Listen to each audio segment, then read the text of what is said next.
Hello दोस्तों, आज मैं इस वीडियो में आपके साथ कुछ ऐसे सीक्रेट शेयर करने वाली जो कि बहुत इंपॉर्टेंट है। आज आपके साथ मैं निफ्ट एनआईटी के क्वेश्चन के सेट्स शेयर करने वाली हूँ। किस किस तरह के क्वेश्चन आएंगे, तो बिना किसी देरी के चलो शुरू करते हैं।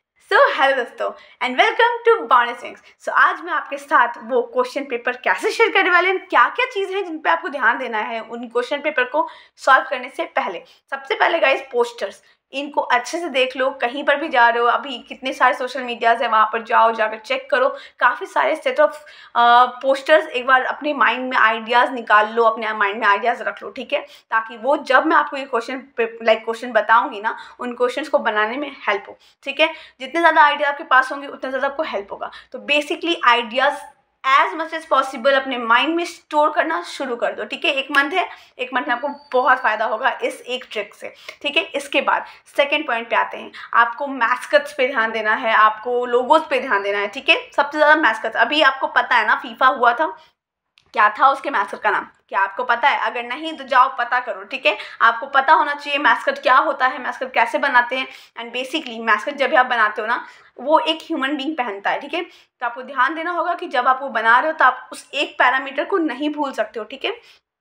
ये बहुत इंपॉर्टेंट पॉइंट हो सकता है। एंड जब मैंने मैस्कट्स की बात करी ना, तो इसी के साथ साथ आपको कुछ स्टिक ड्राइंग्स, कुछ एनाटॉमी भी आनी चाहिए, कुछ जेस्चर ड्राइंग्स भी आनी चाहिए, ताकि आप जब एग्जाम में ऐसे क्वेश्चंस आए जो कि पर्सपेक्टिव से या फिर प्रोपोर्शन से या फिर कोई भी प्रोसेस शो करते हुए दिखाने के लिए मांग कर रहा हो, तो वहाँ पर आप अपने इन चीज़ों का यूज़ कर सकते हो, आप अच्छे से उसको आंसर कर सकते हो, ठीक है। आपको इन सब चीज़ों का ध्यान देना बहुत ज़रूरी है। एंड हाँ गाइस, एक दो एस्पेक्ट जो कि आपको बिल्कुल भी नहीं भूलना चाहिए। टेक्सचर्स, आपको जितने ज़्यादा टेक्सचर्स समझ में आते हैं, दिखते हैं, वो सब ट्राई करो, क्योंकि हो सकता है एग्जाम में आपसे टेक्सचर से रिलेटेड क्वेश्चंस आ जाए, ठीक है। एंड हाँ गाइस, जब आप टेक्सचर्स की बात कर रहे हो, टेक्सचर्स का मतलब सिर्फ ये नहीं होता कि आपने मेटल, ग्लास, ये वुड ये बना लिया तो हो गया। आपको उन टेक्सचर्स को समझना पड़ेगा, उन टेक्सचर को आप फील करके देखो कि कितना रफ होता है, कितना सॉफ्ट होता है। फैब्रिक बनाओ, जितनी ज़्यादा चीज़ें आप देख सकते हो उसको ऑब्जर्व करो from the core of the heart, okay. उसके बाद आपको एकदम जब आपके माइंड में बैठ जाएगा तब आप उसको बिना देखे भी बना पाओगे। जब मैंने इसकी बात करी है तो आपको बहुत अलग अलग प्रोडक्ट्स भी यूज़ करने हैं, बहुत अलग अलग प्रोडक्ट्स भी ट्राई करने हैं, जैसे पेन स्टैंड हो गया, शू हो गया, बेल्ट्स हो गया, बॉक्सेस हो गए, कुछ भी, एनीथिंग, चेयर्स हो गया, टेबल्स हो गया, anything, whatever you see around yourself, try to make it differently, try to solve one problem from any product you can choose for at least a day। हर दिन किसी भी एक problem को उठाओ, किसी भी एक प्रोडक्ट को उठाओ, उसका एक प्रॉब्लम सॉल्व करो। जब आप ये करोगे आपको बहुत बहुत हेल्प होगा, क्योंकि डिज़ाइनिंग में एक बहुत इंपॉर्टेंट चीज़ कही जाती है, you need to solve a problem. जब तक प्रॉब्लम आप ढूंढोगे नहीं, प्रॉब्लम आप सॉल्व करोगे नहीं, तो पहले प्रॉब्लम ढूंढो, उसके बाद उसको सॉल्व करो। एंड प्रॉब्लम ढूंढने के लिए गाइस हमें पता है हर चीज़ में हम लोग प्रॉब्लम निकाल लेते हैं, लेकिन उसको जब सॉल्व करने की बात आती है तो हम पीछे हट जाते हैं। तो ऐसा आपको नहीं करना है, ठीक है। तो बस ये कुछ करोगे ना तो आपके अंदर की क्रिएटिविटी ऑलरेडी बाहर निकलती जाएगी। जैसे कि अगर मान लो एक चेयर में 4 लेग्स होते हैं, तो क्या हम उसको एक लेग्स के साथ बना सकते हैं? तो हम कैसे कर सकते हैं और क्या क्या चीज़ उसके लिए हम लोग यूज़ करनी पड़ेंगी, ये सब चीज़ के लिए थोड़ा सा दिमाग लगाना पड़ेगा। तो वो ट्राई करो, अपने आप क्रिएटिविटी आपकी इंप्रूव होती रहेगी, ठीक है। इसी के साथ साथ एक दो इंपॉर्टेंट चीज़ें गाइस जिसको आप बिल्कुल भी मत मिस करो, जो कि है आपका फ्यूचरिस्टिक प्रोडक्ट। जब आप कुछ भी चीज़ बना रहे हो ना, अभी के टाइम पे काफ़ी सारी चीज़ें हो रही हैं, जैसे कुछ गारमेंट्स बन रहे हैं जो कि पॉलीमर से, जो कि स्प्रे पे बन रहे हैं। तो this is something which is futuristic thing, है ना। तो उसके बारे में पता होना चाहिए। आगे फ्यूचर में बहुत सारे से कार्स आ जाएंगे, बहुत सारे से बाइक्स आ जाएंगी जो कि पेट्रोल से नहीं चल रहे होंगे, अभी भी आ गए हैं, इलेक्ट्रिक कार, इलेक्ट्रिक बाइक्स आ गए हैं। तो उनको आप बनाओगे तो किस तरह से स्ट्रक्चर्ड होंगे। अभी के टाइम पे हमारे पास फ़ोन आ गया है, जो लाइक फ़ोन के साथ साथ चार्जिंग एलिमेंट आ गया है, जिसमें आपको बस फ़ोन रखना है एंड वो चार्ज हो जाएगा। It is solving a purpose. तो इसी की तरह आपको भी एक प्रॉब्लम उठाना है, उसका प्रॉब्लम सॉल्व करना है बेसिकली, ठीक है। तो ये आपको बहुत हेल्प करेगा। Futuristic products, futuristic question search करो गाइस कि अच्छा मान लो 2027 में, मान लो 2040 में, 70 में हमें कोई भी प्रोडक्ट बनाना है तो वो कैसा होगा। मान लो हमें ग्लास बनाना है for somebody, for a old person, for a blind person, for a kid, for a women, anything. तो आप उसको कैसे बनाओगे। फॉर अगर मान लो आपको एक स्टिक बनाना है, अगर मान लो आपको एक बैग बनाना है, तो आप कैसे बनाओगे। हर प्रोडक्ट हर इंसान के लिए अलग अलग तरह से काम करेगा, हर इंसान की नीड अलग होगी, तो आपको उस नीड पे ध्यान देना है। बेसिकली आपको क्लाइंटेल समझना है। तो मतलब कि आसपास के लोग जितने भी हैं ना, उनको समझना सीखो, क्योंकि जब आप उनको समझना लगोगे, जब उनको आप उनकी प्रॉब्लम को समझने लगोगे, ऑब्वियसली आप उसके साथ अच्छे सोल्यूशंस भी लेकर के आओगे। अब जैसे कि मैंने आपको बताया था कि आपको पोस्टर्स पे ध्यान देना है, आपको मैस्कॉट्स पे ध्यान देना है, तो अभी मैं आपके साथ कुछ ऐसे क्वेश्चन शेयर करने वाली हूँ जो कि आपके लिए हेल्पफुल होगा। सो जैसा कि इनिशियली मैंने आपको बोला था ना कि आज मैं आपके साथ वो 3 क्वेश्चन ऐसे शेयर करने वाली हूँ जो इस साल एग्जाम में आ सकते हैं, तो अगर हो सकता है आ भी जाए। तो उनमें से एक क्वेश्चन है guys, Amritkaal Mahotsav. Amritkaal, what is Amritkaal, do you know about it? तो अगर नहीं पता है तो जाके पता करो। 75 to 100 ईयर्स की जो हमारी अभी स्पैन होने वाली है, अभी तक जो 75 ईयर का जो हमने सेलिब्रेशन किया दैट वाज अमृत महोत्सव, ठीक है।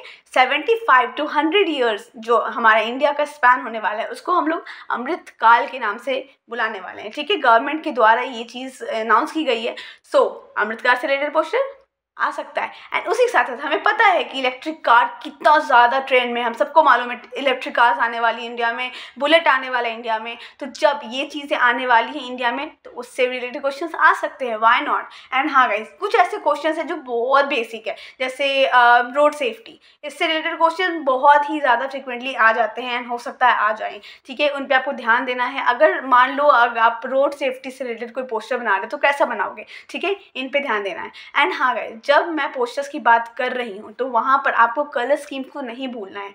इधर कुछ सालों से कुछ ऐसे क्वेश्चंस आते हैं जिनमें आपको सिर्फ कलर स्कीम या टेक्सचर्स के थ्रू आपको कोई एक स्टोरी लाइन या फिर किसी का जर्नी या कुछ प्रोसेस शो करना होता है। तो वो आप कैसे शो करोगे, that you have to look up to. कितनी बार हो सकता है इस साल बहुत बड़ा चांस है कि ऐसा क्वेश्चन आ जाए कि आपको विंटर से समर की जर्नी शो करनी है थ्रू कलर्स, ओनली कलर्स, ठीक है। कैसे शो करोगे, विदाउट एनी शेप्स? तो वो आपको करने के लिए आपके पास कलर का नॉलेज होना चाहिए। आपको पता होना चाहिए कि विंटर में हम लोग किस तरह का फीलिंग लेते हैं, ठंड आती है तो बीच में हम लोग किस तरह से उसका ट्रांजिशन होता है।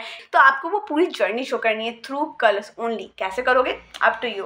एंड उसी के साथ साथ कितनी बार ऐसा हो सकता है कि आपको विद टेक्सचर्स सिर्फ ऐसा लिखा हो कि बनाना है, तो कैसे करोगे, that you should know. And इसी के साथ हम नेक्स्ट पॉइंट पे आते हैं जो कि होता है स्टोरी बोर्ड्स। तो स्टोरी बोर्ड्स होते क्या है? तो बेसिकली गाइज, अगर हम कॉमिक्स देखते हैं, अगर हम कोई भी प्रोसेस देख रहे हैं, ठीक है, तो उनको हमें अगर मान लो 4 बॉक्सेस में बनाना है तो हम कैसे बनाएंगे। एंड गाइज, यहाँ पर 1-2 गलतियाँ बहुत सारे लोग करते हैं जिनको मैं यहाँ पे मेंशन करना चाहूँगी। लोग क्या करते हैं ना, जब स्टोरी बोर्ड बना रहे होते हैं 1 से 2 बॉक्सेस जैसे वेस्ट ही कर देते हैं। फर्स्ट बॉक्स में कुछ बनाया, सेकंड बॉक्स में बस उससे हल्का सा डिफरेंट ट्रांजिशन शो किया। मैं यहाँ पर आपके साथ एक स्टोरी बोर्ड शेयर कर रही हूँ, अगर आप देख सकते हो। तो क्वेश्चन था कि आपको एक जर्नी शो करनी एक बच्चे की who is going to Switzerland for the first time. the बच्चा is so excited, ठीक है। तो ये देखो गाइस, ये एक वर्क है जो कि मैं आपके साथ शेयर कर रही हूँ, ठीक है।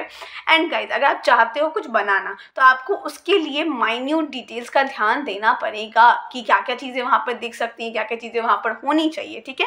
एंड अगर आप माइन्यूट डिटेल्स का ध्यान दोगे तो वो चीज़ आपको बहुत हेल्प करने वाली है। तो ये कुछ ऐसे क्वेश्चन थे ना जो आपके साथ मैंने शेयर करे आज। एंड बिलीव मी, ये क्वेश्चन आ सकते हैं एग्जाम में। एंड इससे रिलेटेड क्वेश्चन आ गया तो how will you tackle with it. And हाँ, एंड इसी के साथ एक इंपॉर्टेंट चीज़ मैं आपके साथ लास्ट में शेयर करने वाली हूँ। कितनी बार ना हम लोग इंग्लिश को ऐसे इग्नोर मार देते हैं, बट एक बार ऐसा हुआ था, आज से 5 साल पहले की बात बता रही हूँ, कि एक फ्रेज, इंग्लिश का एक फ्रेज, उससे रिलेटेड क्वेश्चन आ गया था। एंड उस पर क्वेश्चन ये था कि आपको ये फ्रेज लेना है, इस फ्रेज से आपको एक पोस्टर डिज़ाइन करना है। कैसे करोगे? तो गाइज, आपको वो फ्रेज के बारे में पता होना चाहिए। तो इंग्लिश के फ्रेज एंड इडियम्स ये सब पढ़ो, पता करो कि क्या क्या होते हैं, ठीक है। एंड बस ये कुछ चीज़ें हैं ना, अगर आप पढ़ लोगे, रट लोगे, आपको बहुत हेल्प होने वाला है। यही कुछ क्वेश्चन हैं जो हर साल आएंगे, और यही कुछ क्वेश्चन है तो आपको जो आपकी क्रिएटिविटी को जज करने के लिए बहुत होते हैं, ठीक है। एंड हाँ, इसी के साथ साथ एक इंपॉर्टेंट चीज़ मैं ज़रूर ऐड करना चाहूँगी। हम लोग क्या करते हैं ना, चीज़ों को एज इज शो करते हैं। मान लो एक प्रोडक्ट बनाने के लिए बोला गया है, मान लो एक पेंसिल बनाने के लिए बोला गया है, ठीक है, पेन बनाने के लिए बोला गया है। पेन हैज़ अ फंक्शन ना, तो we can make it like that way, जिससे हम लोग उसकी फंक्शन को भी शो कर सके कि किस किस तरह से वो फंक्शन करेगा। तो जब आप फ्यूचरिस्टिक प्रोडक्ट बना रहे हो ना, तो इन सब चीज़ों का ध्यान दो, बहुत हेल्प होता है, बहुत ज़्यादा। और देखो गाइस, सबसे इंपॉर्टेंट चीज़ ना ये होती है कि जब आप क्वेश्चन पेपर उठा रहे हो, ठीक है, जब आप बनाने बैठे हो तब तो आपको डूडल करना है, जो मैं हमेशा बोलती हूँ आपको करना ही है। लेकिन हमेशा अपने क्वेश्चन पेपर को एज थर्ड पर्सपेक्टिव देखो, एज थर्ड पॉइंट व्यू देखो कि आपने जो बनाया उसको अगर आप जज करोगे तो कैसा जज करोगे। भूल जाओ 2 मिनट के लिए कि आपने उसको बनाया है, क्योंकि अगर आप उसको याद रखोगे तो आप उसको कभी करेक्ट कर ही नहीं पाओगे। हम लोग को कभी भी अपना काम खराब नहीं लगता है, तो हमें हमेशा उसको एक थर्ड पर्सन के व्यू से देखना है कि यस, अगर यही यही काम कोई और इंसान बनाता तो क्या मैं उसको 10 आउट ऑफ 10 देता?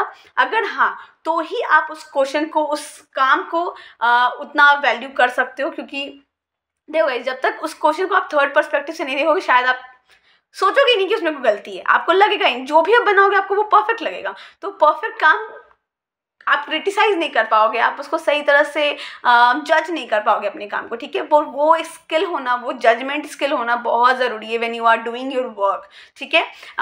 तभी आप उसको परफेक्टली एंड अच्छे से कर पाते हो विद द फुल डेडिकेशन, ठीक है गाइज। एंड ये कुछ चीज़ें थी जो आपके साथ मुझे शेयर करनी थी। अगर आप ये कुछ चीज़ें करोगे ना तो आपको बहुत हेल्प होगा। एंड हाँ, एक इम्पॉर्टेंट पॉइंट, जो इन्विजिलेटर होता है ना, वो कभी भी आपका काम रुक के नहीं देखने वाला है। He is genuinely going in fast, super fast way कि हाँ वो फटाफट आपका काम ऐसे देख लेता है। तो उस टाइम पे कुछ ऐसे काम होने चाहिए जो कि उसको रोक दे। तो अगर आपका काम उनमें से एक है तो आप ऑब्वियसली अच्छा मार्क्स गेन करोगे, अगर नहीं तो सॉरी गाइज, आपको उस चीज़ के लिए प्रैक्टिस करने की ज़रूरत है। एंड बस कभी भी आप ये सोचो कि आप कोई भी चीज़ अगर देख रहे हो ना, उस तरह से आप इमेजिन करो कि कोई भी चीज़ आप देख रहे हो ना, वो चीज़ आपको इतनी सुंदर, इतनी अच्छी लगने लगे कि आप 10-50 पेजेस के बीच में भी उस एक काम के लिए रुको, ठीक है। और आपका काम अगर इतना अच्छा, इतना सॉलिड है तो वो इन्विजिलेटर भी रुकने के लिए मजबूर हो जाता है। नहीं तो obviously he is not going to read all the information you have written about your work, ठीक है। वहाँ पे आपको एक्सप्लेन करना होगा वो चीज़ को, उन सारे चीज़ों को, लेकिन वो उसको तभी पढ़ेगा जब आपका आपका काम उस लायक होगा, ठीक है। तो focus in that aspect and focus for that's it. अगर उस पर आप फोकस करोगे will be good to go, ठीक है guys. Thank you so much to watch this video. अगर देख लिया है, सब्सक्राइब करना बिल्कुल मत भूलना, फटाफट से सब्सक्राइब करो इस चैनल को। एंड हाँ, अगर आप जानते हो, अगर आप किसी भी कोचिंग सेंटर से हो तो ये वीडियो उनके साथ शेयर करो। आई नो ये आप सबको बहुत हेल्प करेगा। आपके जितने भी फ्रेंड्स हैं जो भी डिज़ाइनिंग की प्रिपरेशन कर रहे हैं, निफ्ट, NID, UCET, एनीथिंग, ठीक है, उनको ये वीडियो शेयर करो।